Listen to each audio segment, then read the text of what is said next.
Good afternoon, and welcome everyone to the webinar, the Coordinated Tribal Assistance Solicitation Budget Worksheet Completion.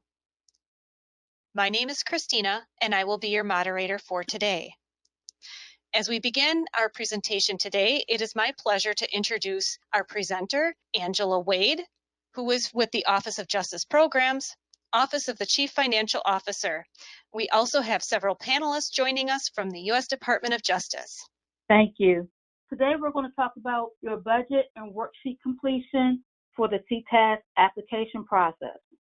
Now, if you don't already know, DOJ has a budget detail workbook that is designed just for the CTAS application process. It combines the budget detail worksheet, the budget narrative, and the budget summary into a single document. The CTAS budget workbook allows you to apply for more than one purpose area within the same workbook.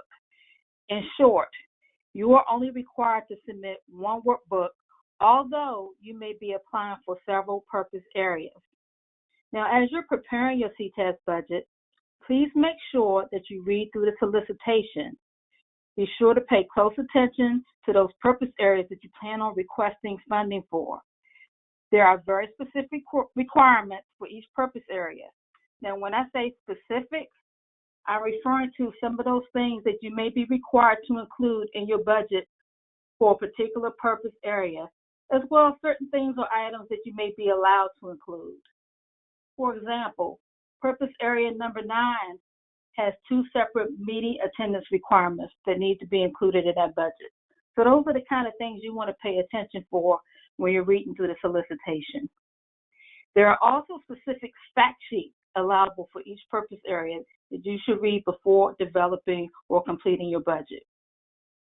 Now, as you are completing your CTAS budget, you will be providing a detailed computation for each budget line item or category where funding is being requested. In addition to the budget detail, you must provide a budget narrative that clearly and concisely describes each category of estimated expenses that you have listed in your budget detail. The narrative must explain how all of the costs were estimated and calculated, the basis for the cost, and how they are relevant to the grant program. As always, all proposed costs are to be allowable, reasonable, allocable, and necessary for your grant program. Along with your budget detail and budget narrative, you will need a budget summary. Fortunately, the budget detail workbook will complete the summary for you once you have completed the budget detail. The budget summary shows the total amount that is being requested in each budget category. Now, you will have a budget summary at the bottom of each purpose area tab. There will also be a complete budget summary at the end of the workbook that will total out each budget category you're requesting funding for each purpose area you're requesting funding for. And we'll see an example of that shortly. So let's take a look at the budget categories. We have the personnel category, fringe benefits, travel, equipment, supplies, construction, subawards, and procurement, which includes your subawards, your contracts, and your consulting costs, as well as any travel costs associated with your consultants and subawards. We have the other category and the indirect category. All of your estimated costs should fit into one of these categories. Keep in mind, though, there are some items that may fit into more than one category, and we'll talk about that when we start looking at the budget detail. So now we're going to take a quick video look at the budget detail workbook. It's a brief video, but don't worry, because we'll have a chance to take a look at the actual budget detail workbook before we finish today. So this is just a video view of the first tab of the budget detail workbook. It has the instructions on how to complete the workbook. It has a listing of all the budget categories, along with descriptions of each one of the budget categories you will be applying funding for. Also, we always recommend that you print out a copy of this tab right here. And you'll see in a second there is a print option. So you can actually print this out and keep this on hand as you are completing the budget detail workbook. So we find that is very useful as you're going along. The next tab, you will start seeing the purpose area. So this is for purpose area number 1. Each purpose area has their own tab with all the listing of the budget categories where you'll complete your budget detail and your budget narrative. Purpose area 2.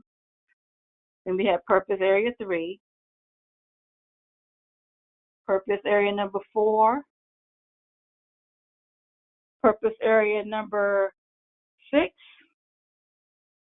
Also want to mention while this is going that pay close attention if you're applying for funding in purpose area number 1.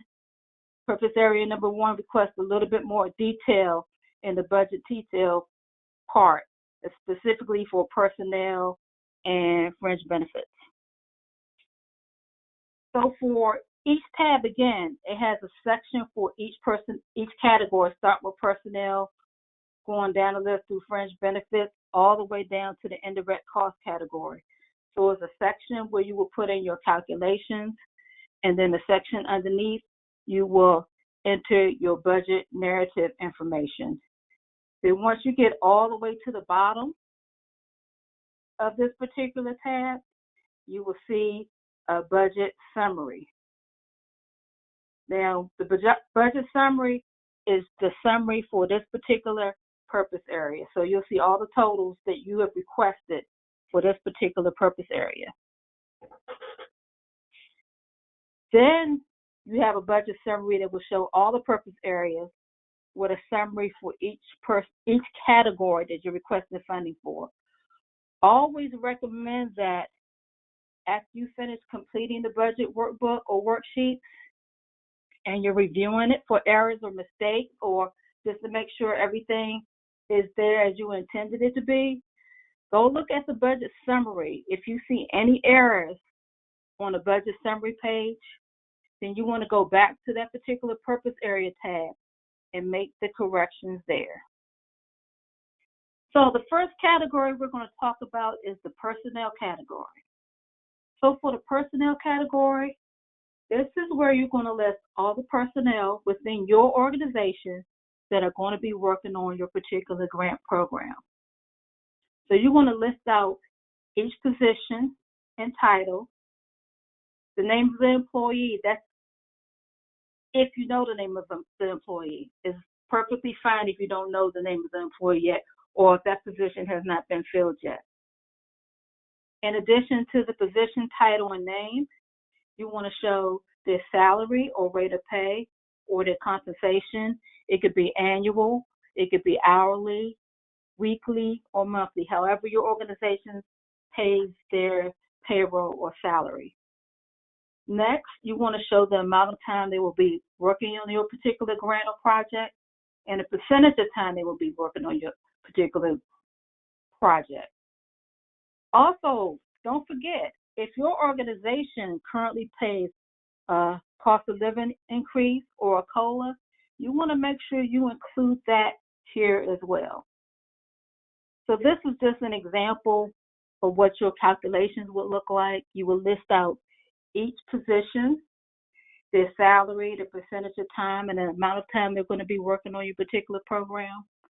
You also want to include, again, if you pay cost of living increases, you want to include that as well. So this is just an example of what it would look like in the budget detail workbook. You see there's a line item for each employee. Underneath the detail or the computation, you will see the budget narrative. Your budget narrative should explain what each staff member or personnel is going to be, the duties they're going to be performing on your particular grant program. You want to write that out in the narrative. You also want to tell us how you obtain those salaries. Also, if you're paying a cost of living increase, you want to state that as well. If there are any additional explanations to their calculations, you want to put that there as well. It's very important that your computations and your narrative kind of explain what's going on and what you're requesting, because if someone comes in to review your budget, they should not have to guess as to what you're asking for and how you got to that information. So it's very important to be clear with it. I always recommend that as you're completing your budget before you submit it, have someone in your organization that's not attached to your particular program take a look at your budget. And if it makes sense to them, then you're probably good. The next category is fringe benefits. The first thing I want to say about fringe benefits are for those that are listed in your personnel category. Those are the only people you should be paying fringe benefits for this particular grant program. Fringe benefits usually includes the items such as FICA, employee life insurance, health insurance, retirement, unemployment, etc. So what we're looking for fringe benefits is we want to see how you're paying out fringe benefits, how are you calculating them. So this particular slide here, as an example, the fringe benefit rate is 30.65%. So basically they're telling us they're paying their staff members 30.65% in fringe benefits. But what we need to see here, as this example shows, we want to know what makes up that 30.65% of fringe benefits. So here it shows a breakdown of FICA at 6.75%, retirement at 9.20%, workman's compensation 3.70%, and health insurance at 11%, totaling the 30.65%. So you want to make sure that you're showing us how you're coming up with that percentage, or however your organization pays for fringe benefits. You also want to include that narrative that explains where you're getting that percentage from. It could be the percentage rate that your organization currently uses, or your fringe benefit rate may be based on your indirect cost rate agreement. So just be very clear of how you get that percentage, how you're charging fringe benefits, and you must show us the breakdown of each fringe benefit category that you're paying out. So this just shows the example of how your detail will look. It has each personnel listed under fringe benefits. It has the basis for the fringe benefits, and it shows the rate. Now, part of the narrative is cut off, but what we want to see here in the narrative is where you get that fringe benefit rate from, and this is where you will show the breakdown of that 30.65%. But don't worry, I plan on sending out handouts after this webinar so you can actually see a detailed breakdown in the narrative so you can use as you're completing the budget detail workbook. The next category is the travel category. Now, the first thing you will need for this category is your organization's travel policy. So I'm going to talk about policies for a minute. It's very important that not only does your organization have policies and procedures and internal controls in place just to operate your organization, you also need those policies and procedures and internal controls as you're managing your grant funds. It's not only just important to have those things in place, but it's also important to make sure that you update them periodically and that you're testing them to make sure they actually work. I say this because and travel policy always sparks this story with me. A few years ago, I did a site visit at this organization, and one of the first things we do when we do a site visit or do a monitoring visit is we look at the organization's policy. So this particular organization had travel costs associated with their grant. So of course, I wanted to see what their travel policy said. I looked at their travel policy. It had not been updated since 1972. So you know there is no way that they were following travel policy from 1972, and here that year was 2017. So it's very important that you have those policies in place and that you're actually following them and making sure they're relevant. If you do not have your own policy in place, not just for the travel policy, but all of your grant policies, then you need to follow the federal policy. Now, for the travel category, we want to see your budget detail. So we want to see a computation for everyone that's traveling. We want it broken out into each line item of travel. And when I say line item of travel, I'm referring to lodging, transportation, per diem and meals, local transportation, etc. So this just shows an example of each line item of transportation broken out. So along with that, you want to tell us the purpose of the travel, the location, if you know the location. For CTAS, I believe the solicitation states that for your travel calculations or estimations, use Washington, D.C. for your location. So that makes it clear for you. You want to list out the type of expense for each line item, transportation, lodging, meals, etc. The basis. You want to show us the cost, the quantity. For transportation, that will be the number of trips. So if it's airfare, it's usually going to be round trip. For lodging, it would be the number of nights. For meals, it'll be the number of days, etc. You want to give us the number of individuals that will be traveling and the number of trips that are going to be made. And again, you want to make sure you tell us your organization's travel policy. As a reviewer, a budget reviewer, I'm automatically looking at your budget with my federal hat on. So if you don't tell me what travel policy you're using, I'm going to automatically assume that you're using the federal policy. And if your calculations or computations do not match what the federal per diem rates are, guess what? I'm going to send your budget back. So please be clear, again, what policies you're using and what you're requesting. So your narrative will show where you're traveling to, if you have that information, why you're traveling. And again, in this example, they're traveling to Washington, D.C. It has who's traveling, the position title, why they're traveling, it's a mandatory training, when they're traveling for. Only thing that's missing here is the travel policy they're following. So this particular budget, I would send back because I don't know what travel policy they're trying to follow.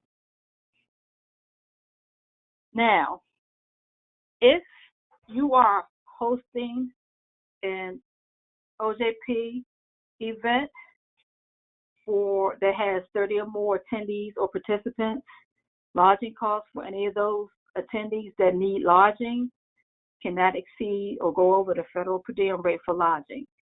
If there are conferences with less than 30 people attending, then you are exempt from this requirement. The federal travel policy rates are located at www.gsa.gov.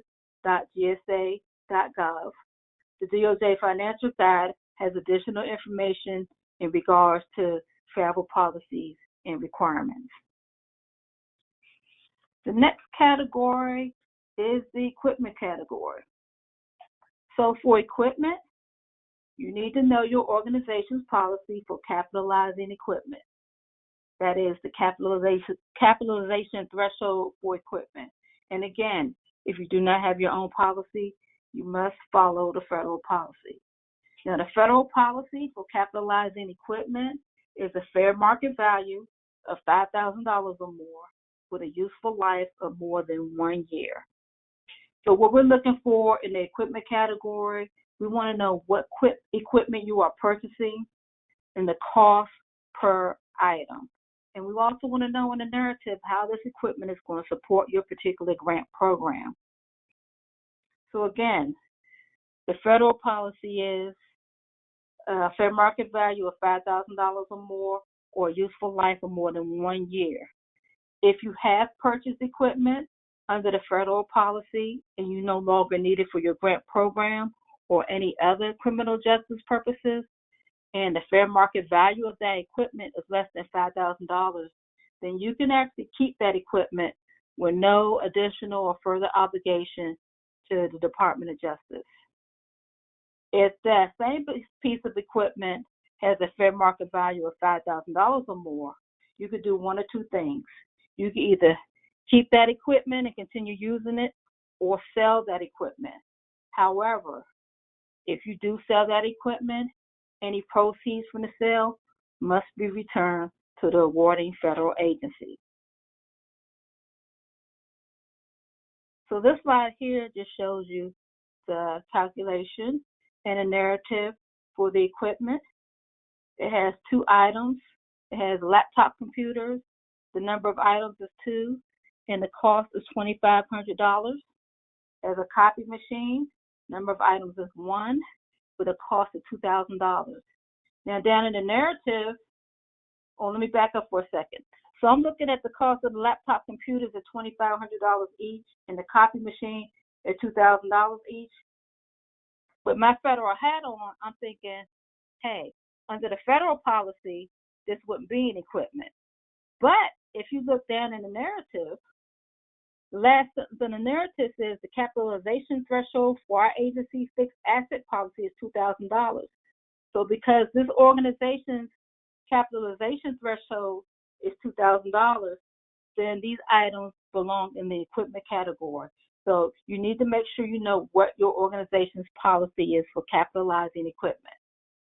Additionally, the narrative explains how these equipment items are going to be used to support the particular grant program. So you want to make sure you include that here as well. The supplies category.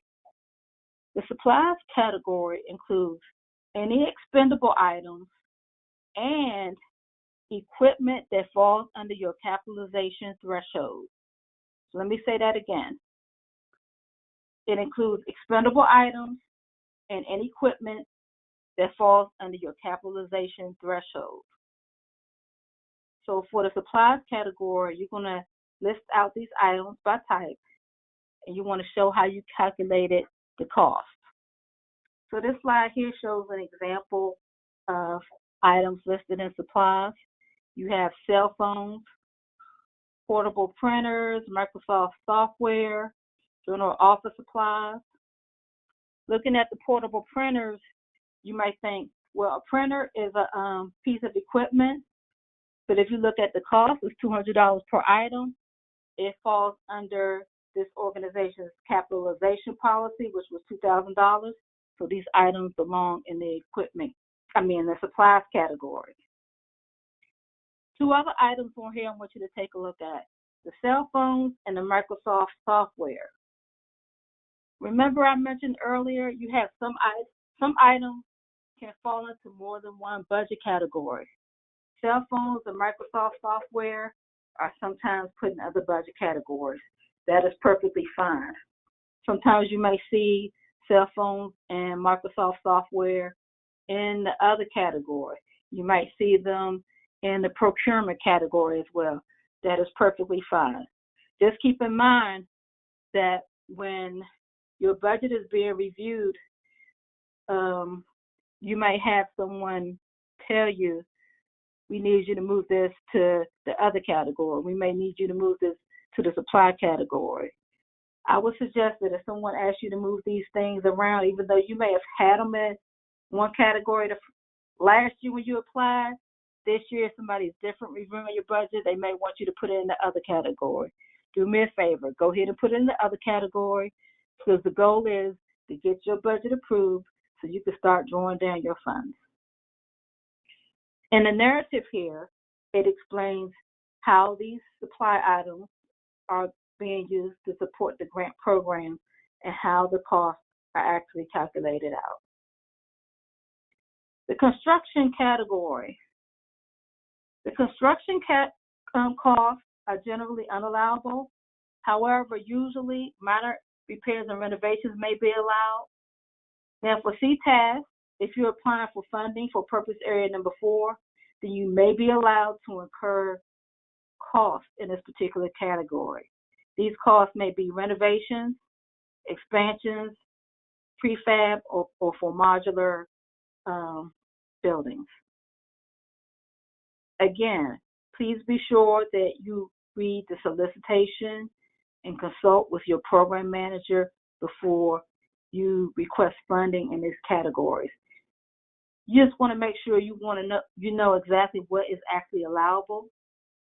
If you are able to budget money in this category, you want to make sure you provide a description of your project, an estimate, and a breakdown of all the costs that you are including in this particular budget category. And again, you want to include a budget narrative explaining your costs, how you came up with this estimation, and why you are requesting funding for this particular category. So the next category is subawards, subgrants, procurement, contracts, and consultants. For subawards, you're going to list out each subaward or subgrant. You're going to provide a description of the activities to be carried out. You also want to be sure too, when you're listing this out, because this category is combined with procurement contracts, that you list it out and include a label that says subaward for each subaward that's listed. For contracts, you want to describe the product or service that's being procured by the contract and provide an estimate of the cost. If you are using a sole source over $250,000, then you will need to provide a separate sole source justification. Keep in mind that if you do include a sole source justification with your budget and your budget is approved, that does not mean your sole source justification or your sole source has been approved. You will receive a separate approval for any sole source request. For consultants, you will need to list out each consultant by name if available, the services that are being provided or performed, the estimated time that the consultants will be spending on the project, and any consultant fees in excess of $650 for an 8-hour day. Those fees in excess of $650 for an 8-hour day will require an additional justification and prior approval from OJP or the awarding organization. If your consultants have any expenditures associated with travel, then you want to include them in the separate travel section that's listed under this category. You also want to make sure that you include a narrative for subawards, contracts, and consultants. Please be sure to include the procurement process that is being followed. So the very first section you saw was subawards. Next, you will include subawards in your contracts. This next section is for your consultants, and you also see in the middle where you will include your consultant travel. At the bottom are called consultant expenses. Consultant expenses include any extra items required for your consultants, i.e. maybe you're providing office supplies, etc. for them. That would go in this section here. The next category is the other category. The other category is where you would list out items such as rent, telephone services, that's your monthly telephone service, janitorial, security, utilities. All these costs should be listed out in detail, and you need to provide a basis for those costs. So you will list out a quantity for each item, the basis used for the calculation, via a monthly rate, or square footage, or basic time if applicable. So if you see in this slide here, it has rent and telephone.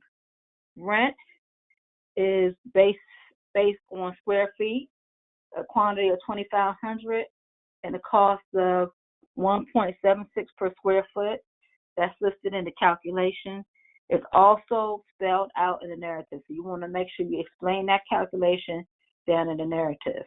You also have the cost for telephone service. This is the monthly service for telephone. So in this example here, it says cell phones are needed at a cost of $40 per month. So In the supply category, you saw cell phones. That's the cell phone equipment. This part is where you actually will show the cell phone service, monthly service that you're paying for. The indirect cost category. Now, if you have an approved, negotiated indirect cost rate agreement from your cognizant federal agency, you may be able to charge indirect costs to your particular grant program. If you do have one and you are charging indirect costs, you need to attach a copy of your current negotiated indirect cost rate agreement showing the active dates and the type of agreement you have and the actual agreement rate. You need to attach that. If you attach an agreement that is expired, then those funds will be placed, your budget is approved, those funds will be placed on hold until you provide a current and active indirect cost rate agreement.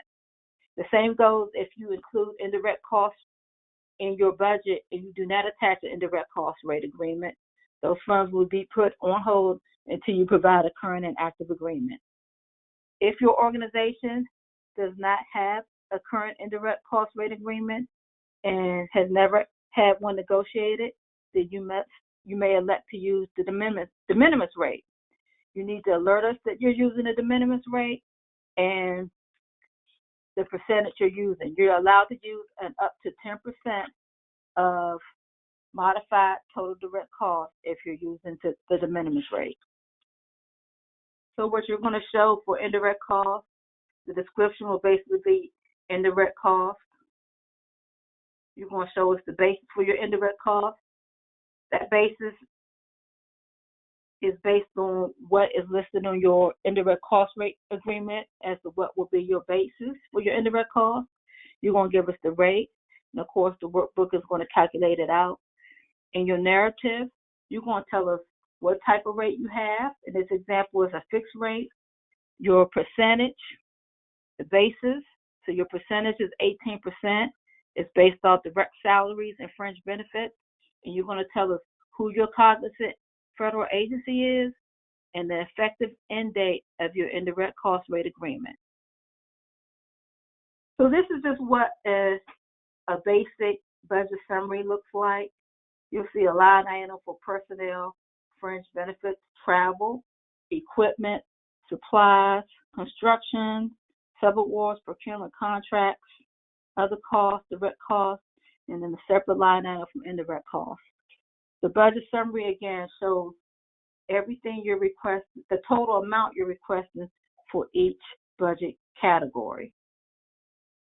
So again, this is just an example of the complete budget summary for all the purpose areas.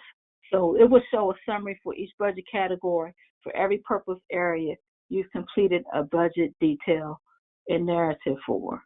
So this is the place you want to review to make sure your totals look correct. And again, as I mentioned earlier, if your totals look a little off, you want to go back to that individual purpose area tab to make any adjustments there. So let's talk about some reasons why budgets don't clear. The budget detail worksheet is missing, or the budget detail worksheet computations are incorrect. Your budget detail worksheet should not be missing because, again, you're using the CTAS budget workbook, so everything is there. The only problem you will have with the detail missing is if you did not fill it out and you're trying to request funding for a particular category, or you forgot to fill out a budget narrative for that particular category. The computations are incorrect. Now, the CTAS budget workbook is calculating everything out for you. The only reason why the computations will be incorrect is if you mistakenly enter something wrong. I was reviewing a budget just last week, and again, I was looking at the travel category, and the organization or the applicant had listed out their meals and their airfare and lodging, and they had their meal per diem rate in the lodging slot and their lodging rate in the per diem slot. So they just kind of transposed line items. The required match percentage has not been met. Match is not a requirement for CTAS. However, I must tell you, if you do decide you want to include match with your CTAS budget and your budget is then approved, guess what? You will now have a required match. Unallowable costs are included in the budget detail worksheet. Again, I can't say this enough. Make sure you do read through the solicitation to make sure you're not including anything that's considered unallowable for your particular grant program. Also, there's a list of unallowable costs in the DOJ financial guide as well. Required cost breakdown by categories has not been included. A good example of this, not including a required cost breakdown, is I'm going back to the travel category. The travel category, as I mentioned, you need to list out each line item separately. I've received budgets before where the organization is requesting $5,000 in travel, and all they put was $5,000 in one line item, and we had no idea what they would spend the travel costs on. So you do need to break those items down. An incomplete budget narrative. So you want to make sure that as you're completing your detail, you go right down and complete that budget narrative. Your budget narrative should explain exactly what you have going on in your budget detail. If I'm looking at your budget narrative and I'm reading it, I should know exactly what you're requesting, why you're requesting it, how you came up with the numbers that you're requesting. The financial management and internal control questionnaire form has not been submitted. That's one of the first reviews we do before we start reviewing your budget. So I always recommend that you go down a checklist to make sure as you're submitting everything that you check it off to make sure you don't forget anything. Prior budget did not clear. This would not apply to CTAS. Number 9, a current federally approved indirect cost rate agreement, negotiated agreement has not been submitted. I just mentioned that. Make sure you are submitting your indirect cost rate agreement. Make sure when you do submit it, it's current. Again, if you do not include that information with your budget, that part of your funding will be put on hold until you do submit it. Responses to the initial budget financial review memo were insufficient. So what happens with this is when OCFO receives your budget from your program manager, we're doing a complete review. If we have any questions or we see things missing or we find unallowable costs included with your budget, we send it back to your program manager. Your program manager will reach out to you with OCFO's questions or concerns or requests for additional information. And if anytime you are unsure what is being asked or what you need additional information you need to provide, please reach back out to your program manager. They will reach back out to us and we will provide you with additional clarification. The goal is for your budget to get clear. So if we send you questions, the sooner you send it back to us, the sooner your budget is going to be cleared. Now, at this point in time, I want to switch over so we could take a look at a live version of the budget detail workbook. But what you're seeing right now is a live version of the budget detail workbook. I'm on the first tab. The first tab is what we call the budget sheet instruction tab. This is the tab that I recommend you go ahead and print out. You actually have a print option here. So go ahead, when you're working on your budget, print that out so you can have that as a reference sheet in front of you as you're going through your budget. I scroll down a little bit further. It has a list of all the individual purpose areas. Purpose area 1, 2, 3, 4, 6, 8, and 9.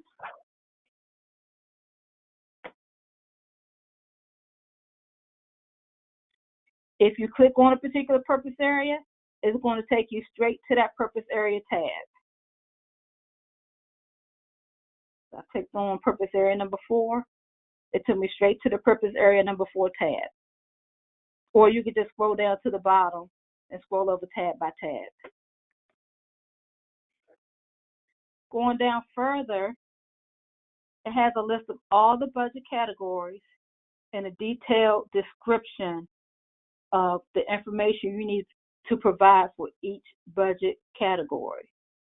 Therefore, I want to point out for the personnel category, it has an additional description for what you're requesting for Purpose Area 1. Purpose Area 1 is requesting additional information, and it does have it spelled out for you in that particular tab. So you go down the list of Fringe Benefits, it has that same type of information. Travel is showing, again, the type of information we're requesting, and even has some specifics for your particular purpose area to reference. The same for supplies and construction, subawards and sub-grants and procurement contracts.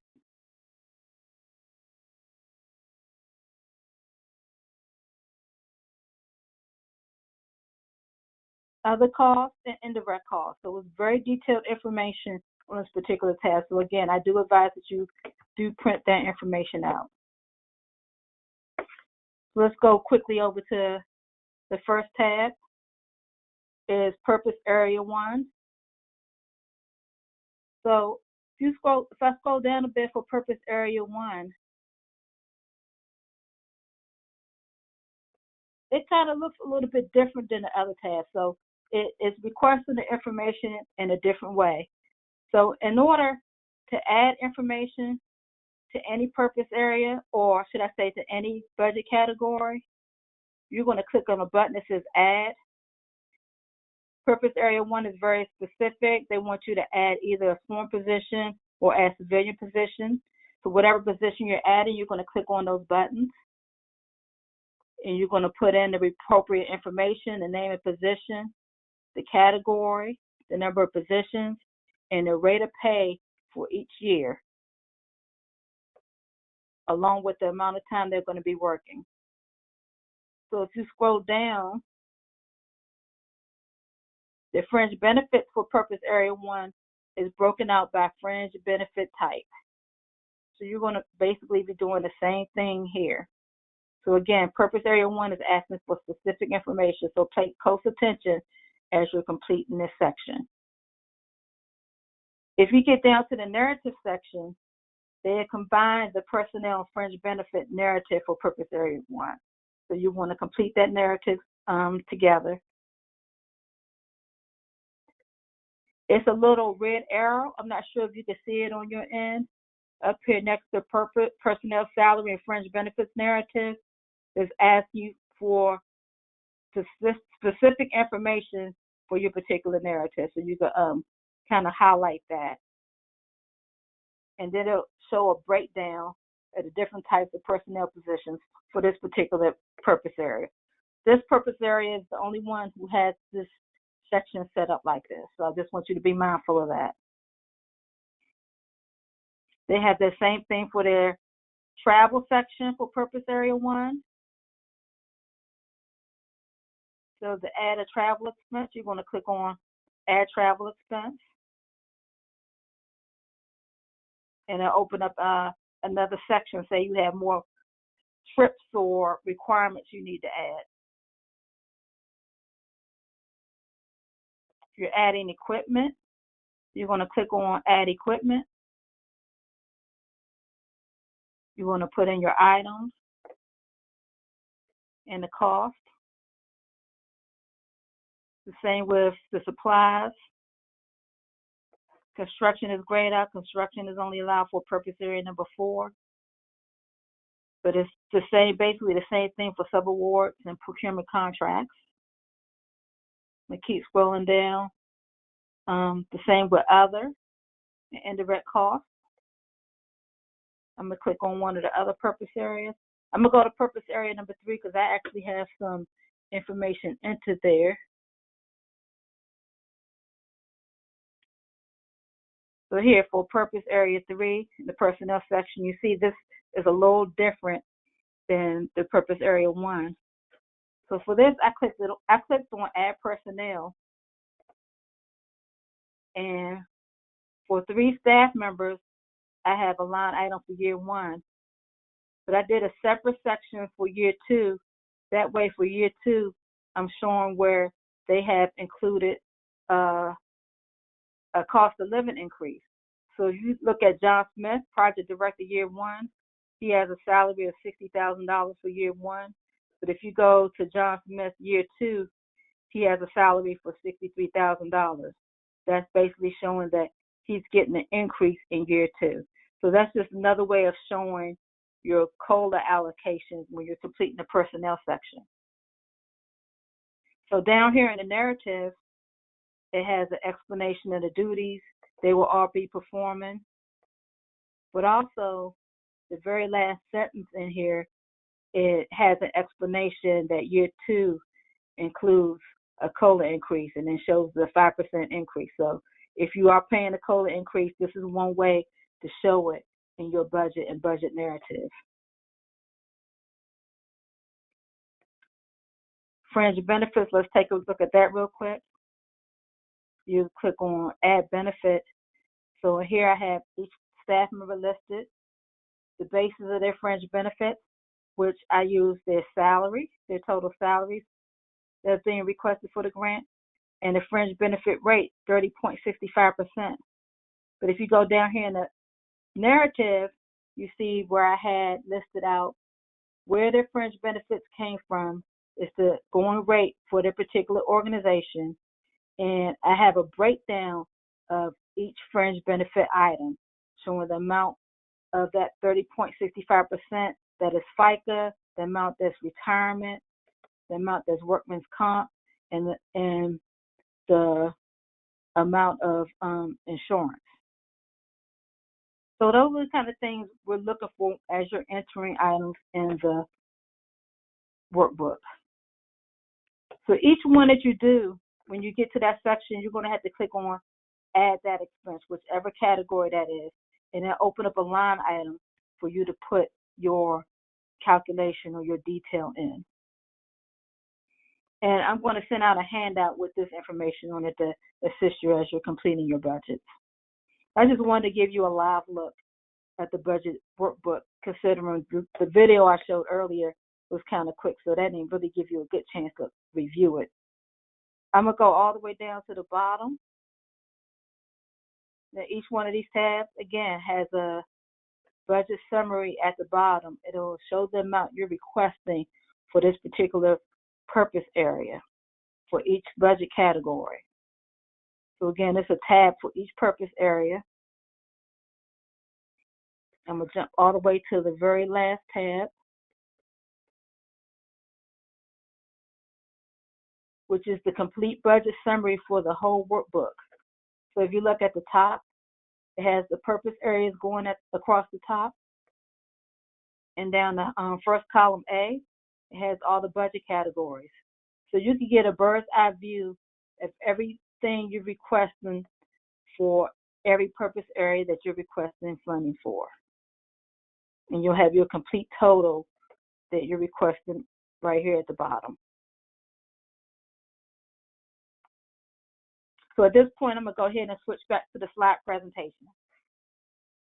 So at this point, we're going to go to questions.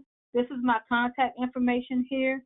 If you have any questions or need any assistance as you're completing your budget after this webinar is over, please feel free to reach out to me at angela.wade@usdoj.gov. Thank you.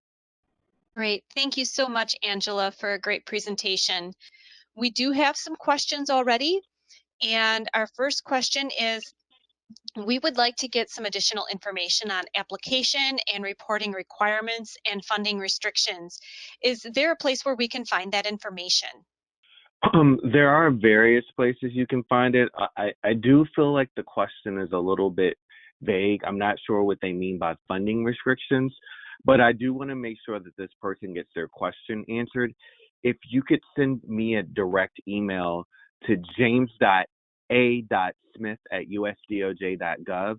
I will make sure that you get a direct answer to your question. But when you email me, can you also be very clear on what you mean by funding restrictions? Because I just want to make sure that you get the information that you need. Thank you, James.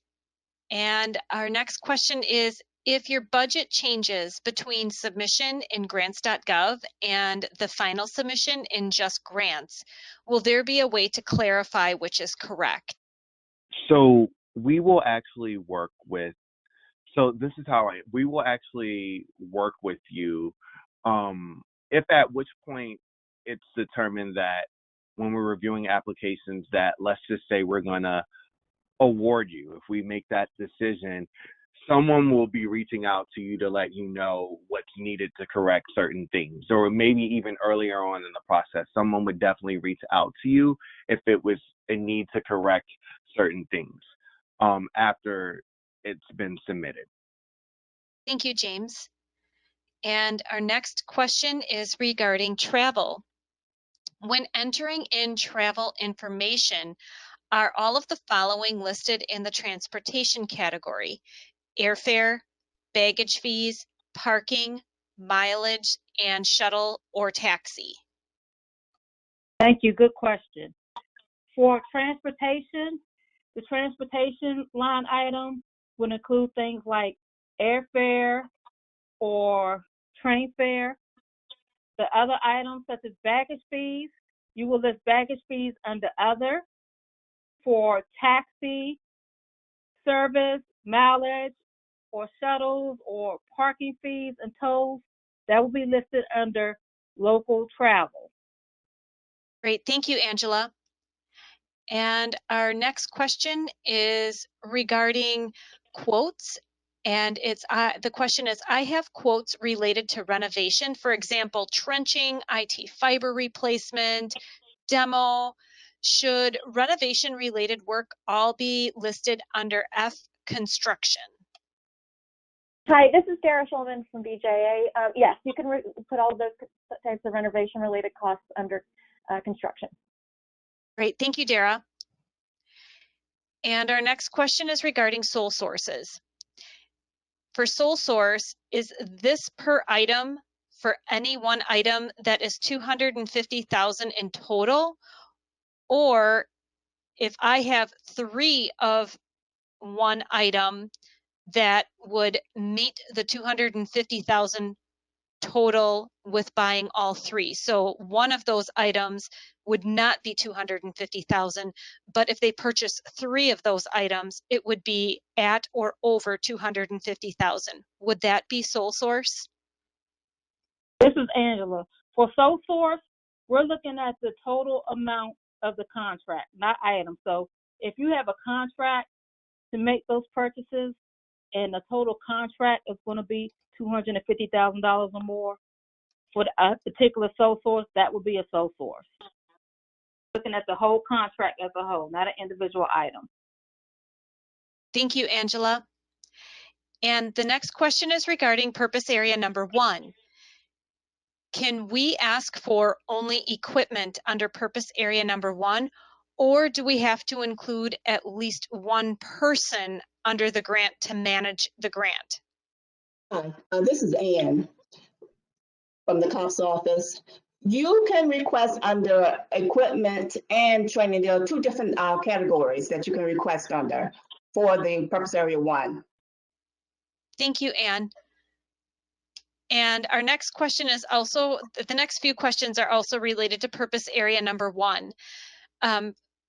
For purpose area 1, in previous peer reviews, the weaknesses listed that we didn't include budget justifications, but we did include them in the small text box on the new version of the purpose area 1 budget tab. Are reviewers briefed on the difference of this tab compared to the older version? This is James. There's certainly been times where applicants have written us or written me in the past and said, they're concerned with if their budget narratives or justifications are being seen in the budget workbooks. The answer is yes, but there's also been times where applicants may put one sentence or they write it so small. So my advice to you would be you could do one or two things. Put it there in the budget, and like you've been doing. But we've also had applicants, just to make sure that it's been seen, they've also cut and pasted all their justifications in a Word document and attached a separate document that says budget justifications or budget narratives. And we've seen it that way as well. And that's been their way of making sure that we've additionally seen it. I can't speak to your specific situation. I do just think that sounds a little odd, because in most cases we can clearly open budgets and see if there is narrative justifications there. I think that what we can also do is make sure that our peer reviewers this year get additional instructions to make sure that they're clearly checking that. This may be a one-off incident, and we certainly apologize for that. But if you've included the narrative like you said you did, you didn't do anything wrong. And so, we'll work on our end just to make sure that the peer reviewers get clear instructions. But we also ask you to make sure that you triple check and make sure that your narrative is there, because there's also been times where applicants have put narrative but didn't save an updated version and may have provided a version that was different from what they thought. So just do your due diligence on your part, and we'll also make sure that peer reviewers get clear guidance, and we'll triple check as well. Thank you, James. And our next question is for purpose area number 1. The budget narrative sections are grayed out. Are we to cover the budget narratives in the purpose area 1 narrative? Hi, great question. For clarity, in purpose area 1, you're correct. That large narrative font, it has been grayed out. We want you to put the explanation for your item that you are asking for directly to your right in the item narrative box. And we ask that you give a clear description of the item that you are requesting. And just for a little further information on that, that large narrative box is grayed out on 3 sections: equipment, supplies, and the other costs, I believe. So please put your information in the item narrative box directly to the right of the item that you're requesting. Great, thank you, Anne. And our next question is the budget template live in Just Grants, or do we have to complete the template offline and then upload it into Just Grants? You're completing the template offline and uploading it in Just Grants. It's on the Tribal Safety and Justice website, which is listed in various places throughout the solicitation. It may have been listed in the PowerPoint too, I'm not sure. But if you can't find it, you can always email tribalgrants@usdoj.gov, and we can point you in the right direction, or you can email me directly in the email address that I provided earlier, and we'll make sure you get it if you can't find it. But you are to download it to your computer, enable the macros, fill out your information, save it, and upload it as an attachment in Just Grants. Thank you, James. And for purpose area number 1, we were told that if we have personnel in purpose area 1, that it has to be for the entire 5-year period. Is that correct? For purpose area 1, the 5-year grant period is for hiring only. The equipment grant is still for 3 years. Thank you, Anne. And our next question is, can I pre-type my budget narrative and copy and paste that into the budget narrative section on the form? I've tried that on prior grants, but was unsuccessful. I don't see any reason why you can't do it on this. I've actually played around with that before myself, and it works fine. I can't speak for other grants and other agencies, but it's just a simple Microsoft Excel spreadsheet. So you should be able to cut and paste. The biggest thing is making sure that you save what you cut and paste, and that you are cutting and pasting exactly what you want us to see. But if for some reason it doesn't work, let us know. I would encourage you to try that as soon as possible with some dummy text to make sure it's working. If it's not, reach out to us and we can get our folks to look at the budget workbook, but I'm pretty sure it's working. And James, just to add on, when you're doing the paste part, you want to use the Control-V function. You don't want to use the paste function at the top of the menu. Use the Control-V function. Thank you, Angela. Thanks, James and Angela. The next question is about purpose area 4. And for purpose area 4, there are building standard requirements. Are we allowed to budget for each of those requirements within the budget request? Yes, we would hope that you would be able to include those costs so that you're taking a full look at the complete cost for the project, so that we don't find that there are any budget shortfalls. So yeah, find for them there. You'll see on the CTAS solicitation page the modular structures, the minimum requirements. So please take a close look there and make sure that you're covering all of those costs. Thank you, Dara.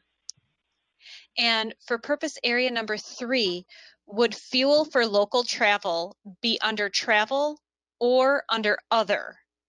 Fuel for local travel, you want to put that under local travel. But keep in mind that if you're charging fuel, you can't charge mileage as well. It has to be one or the other. Great, thank you, Angela. And our next question is regarding the timelines. In regards to the deadline, due on March 16th is grants.gov, and that is the tribe's SF424 form, and application for federal assistance and SFLLL form. Are those the only things due on the 16th? And the rest, the remaining full grant application is due on March 30th. Is that correct? That is correct. However, we want to emphasize a few things on that. We would encourage you to do your SFLLL and your SF424 prior to March 16th. You do not have to wait to that deadline. We're emphasizing that because this is a new process for CTAS this year, and we want to make sure that if you encounter problems, that there's enough time to address them. The other issue is that with grants.gov, it can take up to 48 to 72 hours for you to hear back on whether or not your form is rejected or accepted. So you don't want to be doing that on the day the solicitation closes or even 2 days before that. You want to do that as early as possible. In fact, if you haven't done it yet, as soon as you're done with this webinar, if you're able to, I would do it today, as soon as possible. But yes, March 16th is technically the deadline that we've listed, but we are strongly encouraging you to do it before then. And then March 30th is when CTAS is closing and all the other application materials are due by 9 p.m. Eastern Standard Time. And just so you know, for anyone who's concerned about putting the funding amount on the in grants.gov, that's just a placeholder. You can put in $1 if you wanted to, but you'll be updating the information once you go into Just Grants. So don't worry about, you don't know what your exact amount for your budget's going to be, what you're at this point. That's going to be an estimate or just a placeholder. So you'll update it for each individual purpose area once into Just Grants. So don't let that hold you up from submitting in grants.gov. Thank you, James, and thank you, Dara. And for purpose area 1, are quotes required for PA1 equipment, such as vehicles or in-car computers or cameras or uniforms? They are not required, they are helpful. So if you would like to include them, please feel free to do so. Thank you, Anne. And just looking for some clarification, is the budget worksheet presented in today's presentation the same budget worksheet that we would complete in Just Grants when submitting our application? Yes, it is. Thank you, James. And for purpose area 1, we have a contract for dispatch services. Would that cost be under consultant or would that cost be under other? You might want to put it on the other. Great. Thank you, Anne. And is a letter of intent required? No. And let me clarify really quickly. You always want to look at the solicitation. It tells you exactly what is needed. If it's not listed there, then you don't need it, and we can't hold it against you. So please pay specific attention to what we're asking for in the solicitation. Thank you, James. And does the grants.gov app have to be done and clear before we can open the app in Just Grants? Yes, you have to do the grants.gov piece first. So again, we strongly encourage you not to wait till March 16th. There's nothing wrong with doing that, but the sooner the better. Thank you, James. And just for clarification, the budget amounts in the SF424, does that need to match what is in does that need to exactly match in the application, or can that amount be changed after the deadline? it doesn't need to match because it'll be adjusted later. So it doesn't, as my colleague Dara mentioned a little while ago, it can be any amount you want. It can be an estimate, it can be $1. It's gonna be changed later anyway. Thank you, James. And just looking to have it repeated for the quotes, are those required for purpose area 1 equipment such as vehicles, in-car computers, or cameras or uniforms? Okay. Quotes are not required for purpose area 1. However, if you would like to submit a quote, that is perfectly fine. Thank you, Anne. And our next question is, I've worked on a budget detail worksheet like this one before. I'm still a little unclear as to what a capitalization policy is. Can you please explain that a little bit more? This is Angela. Yes, I can. So when you're looking at equipment, the capitalization policy is basically a threshold to determine whether or not you're going to keep equipment as a fixed asset. In DOJ's budget case would be the equipment category, or as you're going to list it in your accounting book as a supply in DOJ's budget category supplies. So basically, every organization should have, if you have fixed assets, which are your high ticket equipment items, you should have some type of capitalization policy and threshold. So that determines, the capitalization threshold policy determines how you're going to classify certain items of equipment. Like, again, for example, as I mentioned earlier, DOJ's policy for capitalizing equipment, the threshold is greater, more than $5,000 and useful life of 1 year or more. That means any equipment that's purchased using a federal policy that costs $5,000 or more or can last more than 1 year will go under the equipment category. Anything less than that will be considered an expendable item. It will go under supplies. I hope that helps. Thank you, Angela. And a little bit more clarification was asked for the transportation questions, and that is using the example of the travel location for Washington, D.C.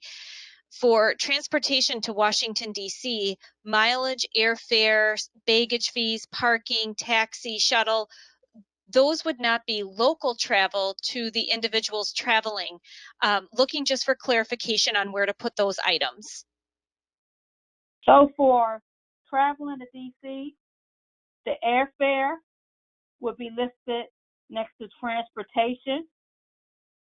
Baggage fees would be listed next to other. Parking and mileage reimbursement and tolls and taxi cabs will go under local transportation or local travel.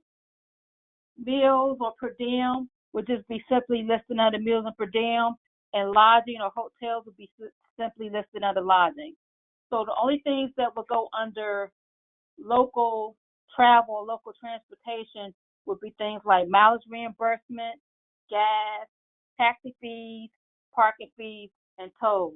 That's mostly because when say you're at home and you're leaving for your trip to go to the airport, you're driving to the airport, that would be local for you. It becomes local when once you're in Washington, D.C., when you're taking a taxi cab from the airport to your conference location or meeting location or to your hotel. It's because you're traveling locally in D.C. at that point, so that's why that would then be listed under local travel. Great, thank you so much, Angela. And while we wait for some additional questions, just a few reminders on some key contact information. We do have the Just Grants phone number as well as their support email address listed. Also, their online resources and website are listed on this page. We also have information for grants.gov customer service hotline and the response center. The response center would be the phone number and email to contact for programmatic related questions. We also have information on the CTAS solicitation website on the FAQs, and those are updated as necessary. The website is listed here. And there are, as a reminder, the online tool for preparing the CTAS solicitation, that is also located on the justice.gov/tribal/grants website. So those are some useful tools as well as resources as you develop your grant application. We do have one final webinar, and that will be on Tuesday next week. That is the application checklist and final Q&A. That will be held at 2 p.m. Eastern Time. As a reminder, previous webinar recordings can be found at the Office of Justice Programs YouTube channel, and the web address is www.youtube.com/user/OJP-OCOM. And again, the CTAS application website is listed below, and that has the solicitation and webinar information, as well as other resources posted there. A final reminder on the due dates for grants.gov. That's Tuesday, March 16th, 9 p.m. Eastern Time. And then the Just Grants deadline is Tuesday, March 30th, and again by 9 p.m. Eastern Time. Do any of our panelists or presenters have additional information they would like to share?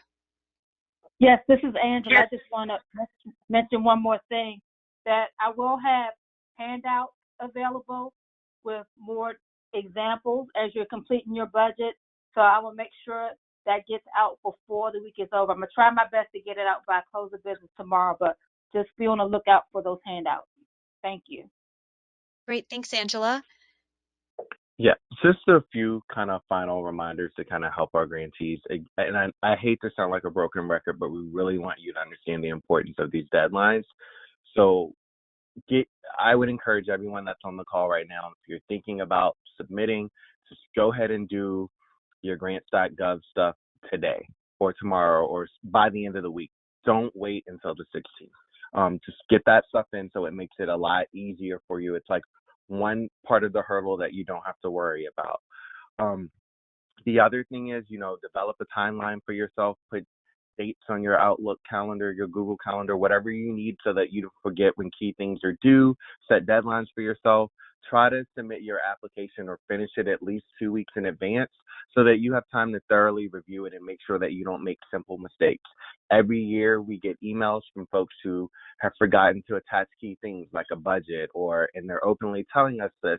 And as bad as we feel for you, there's nothing we can do about that. So mistakes like that you tend to make when you're rushing. So we don't want you to rush. Get your application in early. Sit down with your team that worked on it, review it, act like you're your own set of peer reviewers, compare it against the criteria that we've provided to make sure that you are putting your best foot forward in this application.